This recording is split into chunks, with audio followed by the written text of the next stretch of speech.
LTTE chief tiger Prabhakaran ఇంకా బ్రతికే ఉన్నాడా? ఆయన ప్రధాన అనుచరుడైనటువంటి పొట్టు అమ్మన్ కూడా ఇంకా బ్రతికే ఉన్నారా?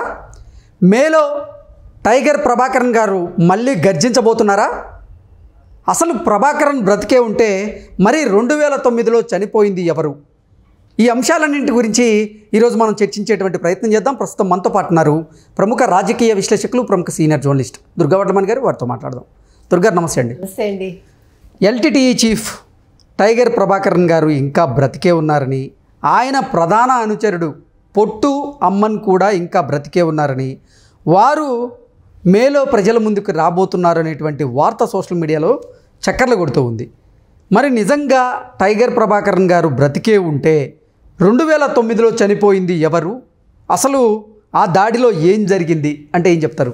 అంటే నిన్న మనం మాట్లాడుకున్నామండి కృష్ణ. పొట్టు అమ్మను తర్వాత మీరు చెప్పినట్టు ఎల్టీటీ ప్రభాకరన్, అతన్ని వేళ్ళు పిళ్ళై ప్రభాకరన్ అంటారు, ఆయన కూడా బతికే ఉన్నారని అంటున్నారు. మనం క్రాస్ చెక్ చేసుకున్నాం నెడుమారన్ గారితో. ఆయన కూడా నువ్వు కొంచెం ఓపిక పట్టమ్మా, ఆయన బతికే ఉన్నారు, మే వరకు ఓపిక పట్టు అన్నారు మనతోటి. కాబట్టి అంటే మరి నెడుమారన్ అనే వ్యక్తి చాలా సన్నిహితులు ఎవరికి, ప్రభాకరన్కి అన్ని రకాలుగా కూడా. ఆయన అనుచరుడు అనొచ్చు, లేదు ఆయనకి చాలా ఇష్టం ఎల్టీటీ అంటే. అసలు నెడుమారన్ గురించి ఒక్క నిమిషం చెప్పుకున్నాక మనం ముందుకెళ్దాం. ఇప్పుడు నెడుమారన్ గారు అసలు పేరు ఏంటంటే పళ నెడుమారన్ కృష్ణన్ పిళ్ళై పళనియప్పన్ ఆయన పేరు. ఆయన 1933లో పుట్టారనమాట. ఈయన నేషనల్ కాంగ్రెస్లో పనిచేశారు. తర్వాత ఏమో పొలిటీషియను. ఆయన చాలా బుక్స్ రాశారు తమిళంలో, ఇంగ్లీష్లో కూడా.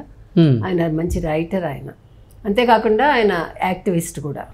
ఫౌండర్ ఆఫ్ ఉలగ తమిళర్ పేరమైపు అంటే world Tamil confederation and Tamil Nadu Kamaraj Congress president of Tamils national movement and Tamil Eelam liberation supporters coordination కమిటీలో ఉన్నారు ఆయన. అంటే ఇప్పుడు 91 ఏళ్ళు ఆయనకి. ఇంకా హీ స్టిల్ యాక్టివ్ అనమాట ఆయన. ఎందుకంటే 2009లో ఎప్పుడైతే ప్రభాకరన్ పోయారనే వార్త వచ్చిందో మనకు గుర్తున్నంత మట్టికి, నేను అప్పుడు కూడా వారిని కలవటం జరిగింది. ఆ తర్వాత కూడా వారి ఇంటర్వ్యూస్ తీసుకున్నాను నేను నెడుమారన్ గారిది. అయితే ఎక్కడో హోప్ ఉంది ఆయనకి. మరి ఒకవేళ ఆయనకి ఏదైనా జరిగి, ఎవరికి, ప్రభాకరన్కి, మనకు తెలిసి ఎట్లాగా వాళ్ళు హతం చేయాలని చూశారో ఎవరు, శ్రీలంక పోలీస్ ఎవరైతే ఉన్నారో వాళ్ళు, మరి ఆయన కొన ఊపిరితో ఉంటే వీళ్ళు ఎక్కడికైనా తీసుకెళ్ళి ఆయన్ని దాచిపెట్టి ఏదైనా మెడికేషన్ ఇచ్చారా?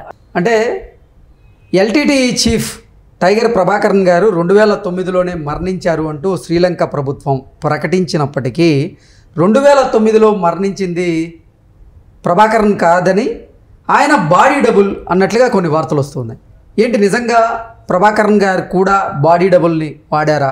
2009లో మరణించింది ప్రభాకరన్ గారి బాడీ డబులా? అసలు ఏం జరిగింది ఆ ఘటనలో అంటే ఏం చెప్తారు? మనం సినిమాల్లో చూస్తుంటాం, లేదు కథల్లో చదువుతుంటాం. ముఖ్యంగా ఇలాంటి నేతలు ఆ రకంగా చేసే అవకాశం కూడా ఉంది. అంటే మనకి భాషలో గుర్తుందా మీకు, అతన్ని షూట్ చేయడానికి వస్తే కుర్చీలో ఒక బొమ్మ పెడతారు, దాని ఇలా రోల్ అయినప్పుడు అతను బతికే ఉంటాడు. సో ఆ రకంగా అతని మాస్క్ ఏదైనా వేసి, ప్రభాకరన్ మాస్క్ మనకు తెలీదు, అదే బాడీ షేప్లో ఉండే ఒక వ్యక్తిని పెట్టారా? మనం ఎన్ని రకాలుగా ఊహాగానాలు చేసుకోవచ్చు కదా. ఆ చనిపోయిన వ్యక్తి అతను అనుచరుడు అయి ఉండొచ్చు. నిజంగా అంటే ఆయన బతికుంటే మరి ఇన్ని రోజులు ఎందుకు బయటికి రాలేదు, అదొక సందేహం మనకు వస్తుంది. సో అతనికి కూడా ఏదైనా గాయాలు అయ్యాయా? ప్రభాకరన్కి కూడా కోమాలోకి వెళ్ళారా? లేదు మానసికంగా ఏదైనా డిస్టర్బ్ అయ్యాడా ఆయన? అందులో వాళ్ళ పిల్లాన్ని కూడా చంపేశారు కదా మీకు గుర్తుంటే. సో ఇవన్నీ కూడా కారణాల. అసలు నిజంగా టైగర్ ప్రభాకరన్ గారు కనుక బ్రతికుంటే ఇప్పుడు ఎక్కడున్నారు, ఏం చేస్తున్నారు, ఈ ఇన్ని సంవత్సరాలు ఎందుకు బయటికి రాలేదు, ఇప్పుడు మళ్ళీ మేలో ఎందుకు బయటకు వద్దాం అనుకుంటున్నారు? అసలు ఈ ఎల్టీటీఈ ఏమైపోయింది? ఎల్టీటీ ఇంకా ఉందండి, ఉండడం అంటే అంత అగ్రెసివ్గా లేదు, వాళ్ళు కదలికలు అంతగా పెద్దగా లేవు. అయితే వాళ్ళ సపోర్టర్స్, లేదు వాళ్ళని ఆ ఎల్టీటీని ఇష్టపడే వాళ్ళందరూ కూడా ఇంకా ఉన్నారు ఉండడం. అయితే పెద్ద సంఖ్యలో ఉండకపోవచ్చు, అంటే స్కాటర్ అయిపోతారు కదా. ఎప్పుడైతే ఒక నాయకుడు చనిపోతాడో అప్పుడు సాధారణంగా ఏ పార్టీ కావచ్చు, లేదు ఇలాంటి సంఘాలు ఏవైతే ఉంటాయో ఇలాంటివి చెల్లాచెదురవుతాయి. అంటే సరైన నాయకత్వం ఉండాలి. ఎప్పుడూ కూడా ఒక నాయకుడు పోతే ఆ పార్టీ తనంతట తను నడవాలి. అది లేనప్పుడు ఇట్లా స్కాటర్ అయిపోతారు. లేదు సెకండ్ ఆయన తర్వాత వ్యక్తి దాన్ని తీసుకోగలిగే ఒక కెపాసిటీలో ఉండాలి. కానీ ప్రభాకరన్ నేచర్ ఏంటంటే మనకి తెలిసినంత మట్టికి అతను తనకు ఎదురు చెప్పే వాళ్ళని ఒప్పుకోడు ఆయన. ఈవెన్ తనకెంతో ఇష్టమై తన పక్కనే ఉండే వ్యక్తిని కూడా ఆయన తన కళ్ళ ముందు బోన్లో బంధించి పెట్టాడు అప్పట్లో. అది పొట్టు అమ్మననే నాకు గుర్తులేదు ఆ పేరు. ఓకే. ఎందుకంటే అంటే అతని నేచర్ అది. ప్రభాకరన్కి ఏంటంటే తను ఏమనుకున్నాడో అది రైట్ అనుకుంటాడు ఆయన. So he will not listen to anybody. అంటే మనకు అప్పట్లో తెలిసిన నేను సమాచారం మాట్లాడుతున్నా. I'm talking about 95-96 when I was in Andhrajyothi. ఎందుకు చెప్తున్నా అంటే నేను చాలా నెడుమారన్ గారితో అప్పట్లో చాలా ఎక్కువ మాట్లాడుతూ ఉండేదాన్ని. ఆయన గురించి తెలుసుకోవటం, మొత్తం వాళ్ళ హిస్టరీ తెలుసుకోవటం అవన్నీ చేశానన్నమాట. అందుకని ఆయన గురించి ఎక్కువ నాకు చెప్పేవారు. ప్రభాకరన్ నేచర్ ఎట్లా ఉంటుంది, ఏంటి, what sort of a person he is అని.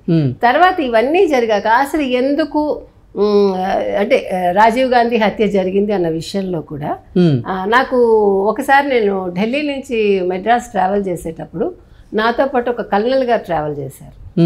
ఆయన ఐపీకేఎఫ్ని లీడ్ చేశాడు. ఆయన కూడా హీఈస్ వన్ ఆఫ్ ద కల్నల్స్ అనమాట. అప్పుడు ఐపీకేఎఫ్ వార్లో పాల్గొన్న ఆయన. ఇండియన్ పీస్ కీపింగ్ ఫోర్స్ అని రాజీవ్ గాంధీ కదా శ్రీలంకకు పంపించారు.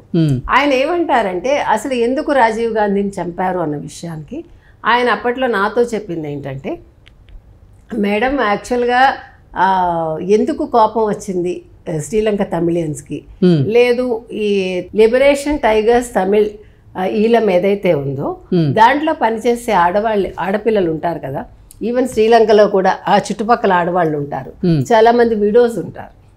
సో ఈ ఐపీకేఎఫ్లో పనిచేసిన వీళ్ళు ఎవరైతే ఉంటారో సోల్జర్స్ వాళ్ళు మిస్బిహేవ్ చేశారు ఆడవాళ్ళతో, ఎస్పెషల్లీ ఆ విడోస్ని వాళ్ళని. అంటే మీరు అర్థం చేసుకోండి. సో దాని మూలంగా ఈ కోపం వచ్చింది. అదొక వన్ ఆఫ్ ద రీజన్స్ అంటాడు ఆయన. ఆడవాళ్ళని ఎప్పుడైతే వాళ్ళు పాడు చేయడం జరిగిందో అది కోపం పెట్టుకుని, అందుకే తాను కూడా she was one of the victims అంటాడు ఆయన. మనకి తెలియదు. తర్వాత ఒంటి కన్నుతోటి అప్పుడు ఒక అతను తిరిగేవాడు, అతను ఎవడు పేరు మర్చిపోయాను, తానుతో పాటు ఆ టైంలో తిరిగాడు.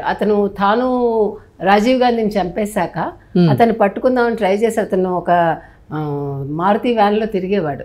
అడియార్ ఇవంతా కూడా మేము అప్పుడు మాట్లాడుకునేవాళ్ళం. వివర్ ఇన్ యూనివర్సిటీ అనమాట. అంటే ఆ టైంలో అవన్నీ కూడా చాలా వింతగా ఉండేవి మనకి. మనకు తెలియదు కదా ఇట్లా ఉంటాయి ఇవన్నీ కూడా. అంటే ఇవన్నీ ఎందుకు చెప్తున్నామంటే ఒక మనిషిని చంపేంత క్రోధం ఎప్పుడొస్తుందంటే ఒక ఆడపిల్లకి తనకి ఏదైనా అన్యాయం జరిగినప్పుడు అనేది ఆయన చెప్పే మాట. సో తన్ని తాను బలి చేసుకుంది, తనే ఒక మానవ బాంబు అవ్వటానికి అది కూడా రీజన్ అంటాడు ఆయన. అంటే ఈ తమిళ ఈలం అనే దాని మీద అంటే శ్రీలంకలో తమిళియన్స్కి ఒక సెపరేట్ ఇది రావాలనేది ఒక స్టేట్ అనేది ఒక ఇదైతే ఒక ఇష్యూ అయితే, రెండోది ఆడవాళ్ళ మీద జరిగిన అట్రాసిటీస్ అంటాడు ఆయన. సో ఇవన్నీ కలిపి తానుని మెంటల్గా ప్రిపేర్ చేసి తన్ని ఒక మానవ బాంబుగా తయారు చేశారని అనేవాడు ఆయన. ఏది ఏమైనా ఇవాళ అసలు వేలిపిల్లై ప్రభాకరన్ అన్న వ్యక్తి ఎక్కడున్నారు? ఆయన తమిళనాడులో అంటే జాఫ్నాలో ఉన్నాడా, లేదు ఏదైనా అంటే వేరే రూపాల్లో తిరుగుతున్నాడా, లేదు తమిళనాడులోనే ఉండి మెడ్రాస్లోనే తను చికిత్స తీసుకున్నాడా, ఇప్పుడు ఏదైనా హోస్ట్లోకి వచ్చి ఆయన ఇప్పుడు కొంచెం మనిషి మామూలుగా అయ్యి, ఎందుకంటే ఇప్పుడు 71 ఏళ్ళు అనుకున్నాను నిన్న మనం, ఇప్పుడు నెడుమారన్ గారికి 91 చెప్పాలండి. సో ఆయన ఇప్పుడు బయటకు తీసుకొచ్చి మళ్ళా వీళ్ళు అసలు ఏంటి, వీళ్ళ ప్లాన్స్ ఏంటి అనేది మనం తెలుసుకోవాల్సిన అవసరం ఉంది. కాకపోతే మనం కొంచెం వెయిట్ చేయాలి దానికోసం. ఏది ఏమైనా ఇవాళ వేలిపెళ్ళై ప్రభాకరన్ బతికుంటే వచ్చే లాభం ఏంటి, నష్టం ఏంటి అనేది కూడా చాలా ఆలోచించాలి. అది చిన్న విషయం కాదు. అంటే ఆ కోపం పెట్టుకుని ఆయన మళ్ళీ శ్రీలంకలో ఎట్లాంటి మళ్ళీ దారుణాలనాలో లేకపోతే మళ్ళీ ఏమైనా యుద్ధాలు జరుగుతాయా మళ్ళా, అంటే అవన్నీ కూడా ఆలోచించాలి కదా. అంటే అక్కడ కొంచెం మళ్ళా ఆ శాంతి లేకుండా శ్రీలంక మళ్ళీ మారణకాండ జరగబోతుందంటారా? మారణకాండ జరగచ్చు, అన్ని రకాలుగా ఇబ్బందే కదండి. సివిలియన్ సొసైటీకి ఇబ్బంది జరగచ్చు, మనకు తెలియదు. సో ఆయన బతికుండడం వల్ల మంచి జరగచ్చు, చెడు జరగచ్చు. You have to see that. అంతే. ఓకే అండి, థ్యాంక్ యూ సో మచ్.